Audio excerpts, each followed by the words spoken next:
What's up, soldiers? Chris here, CaribbeanPod.com. Vibes in it up in the backyard. Listen, a highly requested recipe. Pepper wings. Yes, no ER. Pat, can we buy an A? This is pepper wings because this is big people, fiery chicken wings. Stay tuned, you're gonna love this one, man. Doi doi! It's a scorching hot day here in southern Ontario, and if you are not aware of it, it gets pretty hot here. You know, a lot of people think Canada and they think freezing cold, but in the summertime it gets hot. It's about 40 degrees Celsius with the humidity. And I'm in the backyard, I'm picking some fresh thyme. Cannot do pepper wings without pepper, so I've got this one here is a scorpion pepper. I won't be using much of this, but I've also got Scotch bonnet peppers here, and that is what I'm going to pick next. I'm going to grab a few of these yellow Scotch bonnet peppers, and in the summer months I just love using this stuff fresh out of my garden, and this is all organic stuff. I man don't play around. If you've been watching my videos, you would have seen me harvest these garlic about a month ago or something. They're nice and ready to use now, so we're going to grab some garlic as well to get that deep, rich, peppery garlic herbal flavor into the chicken wings. We're going to make a brine. I've got a pot here. You can do whatever it is, whatever container you have, that's cool. You'll need a whisk. So Mr. Whisk is coming out. We're going to go in with cane sugar. I just love using cane sugar. If you have white sugar and you want to use white sugar, this granulated sugar, that's fine. Coarsely cracked black pepper. We've got that thyme from the backyard there. I'm just going to rip that up and try and bruise it a little bit as you toss it into the pot there.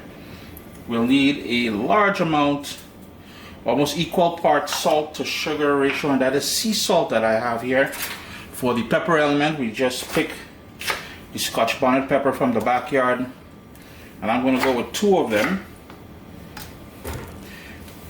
Apologies for hitting the camera there.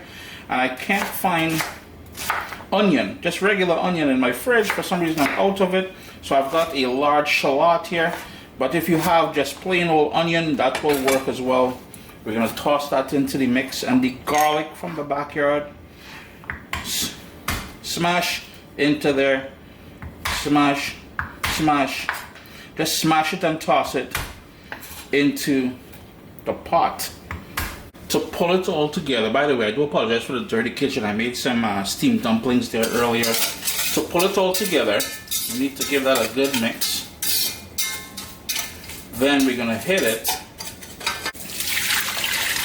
with warm water, and the reason for using warm water is to help the sugar and the salt dissolve. And in whisking it, try to make sure you smashing that Scotch bonnet pepper and everything just to release those flavors. Give it a good mix, and then you want to go in with about quadruple the amount of cold, ice cold water, because we're not trying to put the raw chicken into something with warm water. So I can already smell that Scotch bonnet pepper there. Oi, it's gonna be a good time.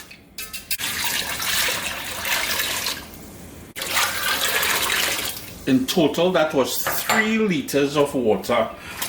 Just gonna mix that around because I'm making quite a bit of wings, and you'll see what I'm talking about now. In goes my wings, and these are split, so which means you got the flats and the drumettes. I got them over at the Costco. Just gonna dunk those in there. Now remember, when handling Scotch bonnet peppers and things like that of that spicy nature, you want to wear gloves and or wash your hands with soap and water immediately after. So with the wings in there now, all we gotta do is give that a stir. I'm gonna go on my hands, just move that around.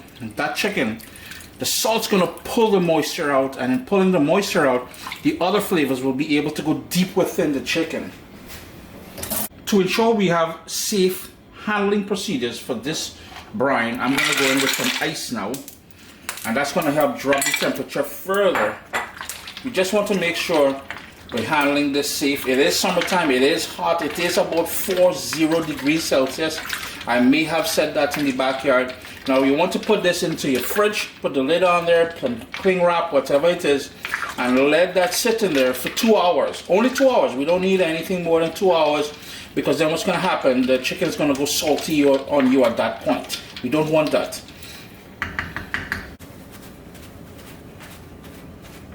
They were in the brine for 2 hours. I removed them. If you wanted to give them a quick rinse, you certainly can, to remove most of that salt that we brined it in. I want that salt.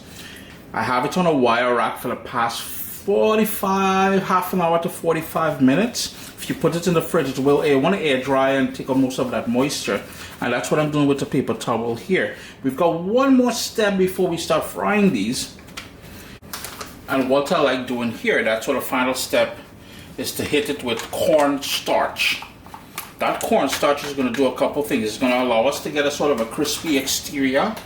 Plus, later on when we do this sort of pepper sort of step, it's going to allow us to have that pepper oil, that garlicky pepper oil, and you'll see what I'm talking about, soak it into the skin of the chicken, and it's bite after bite after bite of just pure goodness. And all you would do is go in there and give it all a toss,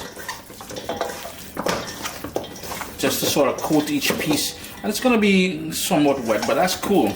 That's cool. We ain't fretting too much about that at this point. Got my little frying station set up. So I've got the chicken here, tongs. I've got the wok that I'll be using to fry them, and I've got that wire rack on the baking sheet. Yes, I washed it. I know some of you thinking, wait, Chris, I even washed? No, behave. I washed it. It's sterilized. Time for some oil in that. I'm just using vegetable oil. Got my vegetable oil to just about 375 to 380 degrees. And that is the perfect temperature for frying these chicken wings. And I'm just dumping them in there. And we've got that sizzle. Listen to that now. Hey, Uncle Chris know what he's doing.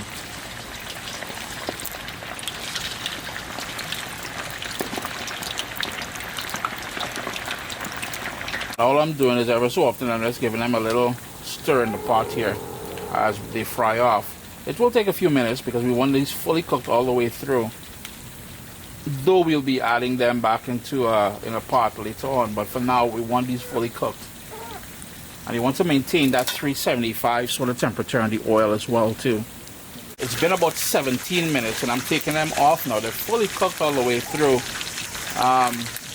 And they will darken up as they cool down. And the reason why, I don't know if I mentioned it earlier there, but the reason why I like using the wire rack instead of paper towels is, with the wire rack, they won't sweat, they won't become soggy like if you put it onto paper towels. So that is my reasoning. Anytime I fry chicken, and if you follow me on Instagram, you would have known I've mentioned that before. So I'm just going to put in the second batch now and let these sort of relax here and drain off that extra fat and stuff like that. And if you need to do these in 3 batches, by all means do so. This wok is fairly big. So with 2 kilos of chicken wings, they work in here perfectly. I'm gonna give them a little stir after I put them in, just so they don't stick to each other. Because remember, we coated them with that cornstarch. As that second batch fry off, let's run through the other ingredients here we'll be using. I've got a medium onion sliced thinly. I've got about 6 or 7 cloves of garlic. That garlic that you saw me use earlier, I went and I got some more. We got some garlic minced up, some more of that sort of rough ground black pepper, 2 scallions, some thyme. Now this is a Trinidad Moruga scorpion. I might not able. You see that heat? Now if you're able and you like your real pepper wings, by all means chop that up, toss it in there. But I do have 2 Scotch bonnet peppers there, and here these bad boys, not so much about heat but a different flavor profile. And I'm telling you one thing, the green pepper will give you a different profile as far as flavor is concerned as the red one. So that is the sort of other ingredients we'll be using. I thought I'd share a tip with you. The reason why I like doing this dish outside, any pepper dish, is because that fumes, it's gonna choke you. You gotta put the fan on in your kitchen, you gotta vent the kitchen, open up the windows and everything else. So it is summertime, it's scorching hot, we're outside. Why not do it outside? Plus, and this is a serious plus, you're not trying to have all your clothing, your furniture, your curtains. Mommy would get vexed if your curtains smelling like fried chicken. No, we don't want that, so that's why we outside. You ain't trying to go to the mall and next people like, hey, oh, he's smelling like KFC, so boy. No, no, no, no. That is not a cologne, ladies and gentlemen. I'm just in the process of pulling out the second batch of wings now. It's now time for the pepper part of the festivities. And what I have here is a nice white pot, nice and heavy. Can take the jamming. I'm jamming. So anyhow, I've got about 5 tablespoons of that same oil that we fried the wings in, and in goes the onion. I'm gonna give that a quick stir. Turn my heat down to low because I don't want to burn anything. We want to just flavor that oil, and this is where we're gonna add back all those flavors. Now remember, we are repeating flavors. If you notice, in that brine, we had the garlic, we had the pepper, we had the salt, we had the black pepper and all that stuff like that. We are just repeating the same flavors in here to sort of maximize the flavor of the pepper wings. I'm going to go in with some of that fresh thyme in there as well. Again, repeating the same flavors that we started off with. We ain't trying to stray too far with the flavor profile. Remember, we turned the heat down to lower, so all that garlic is going in there.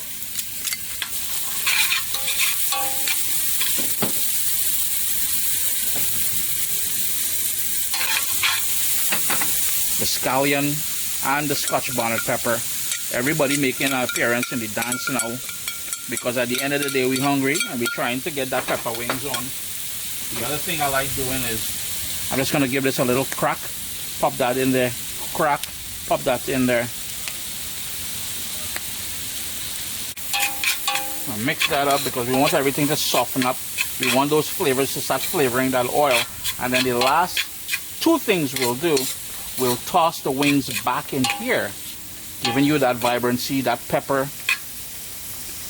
And then we're gonna finish with that black pepper as we did in the brine. It's been about 4.5, almost 5 minutes since we started with that onion and pepper and everything in there. So this is where our wings is gonna make back another appearance into the dance, like so. And now it's a matter of tossing the wings in that fiery garlic goodness on the bottom that we created there. And that, ladies and gentlemen, is what you call pepper wings. Now, we still have one more ingredient to go in there, and it's a key ingredient in my humble opinion, simply because it's all about the flavor profile. And Uncle Chris wants to choke bad out here, boy. You can just imagine the neighbors and them probably have on mask, or anyhow, they wearing mask because of the vid. Anyways, so we ain't stressed. Now, remember that cornstarch that we coated the chicken wings in before we fried it? This is where that's going to play a huge part, because it's going to soak up all that peppery oil that we created there. Here's where I go in and now with that coarse black pepper. And 2 minutes later, everything warm through, everything soak up, and you're done. Yeah, man, you're done. Pepper wings to the extreme. Chris here, CaribbeanPot.com. Now you know how to make your very own pepper wings. You can control the amount of pepper you put in there, the heat level. Like I said, if you wanted to put that scorpion in there, you put that scorpion in there. If you don't and you don't like the heat too much, well, you can cut back. If jalapeno is your thing, do rock jalapeno. If habanero is your thing, yo, rock that habanero. Anyhow, gone. Take it easy, all right? What's up, soldiers? Don't forget to click subscribe. If you've already clicked subscribe, hit that bell notification thing. I want to all you missing out on the new videos, man. Come on, click.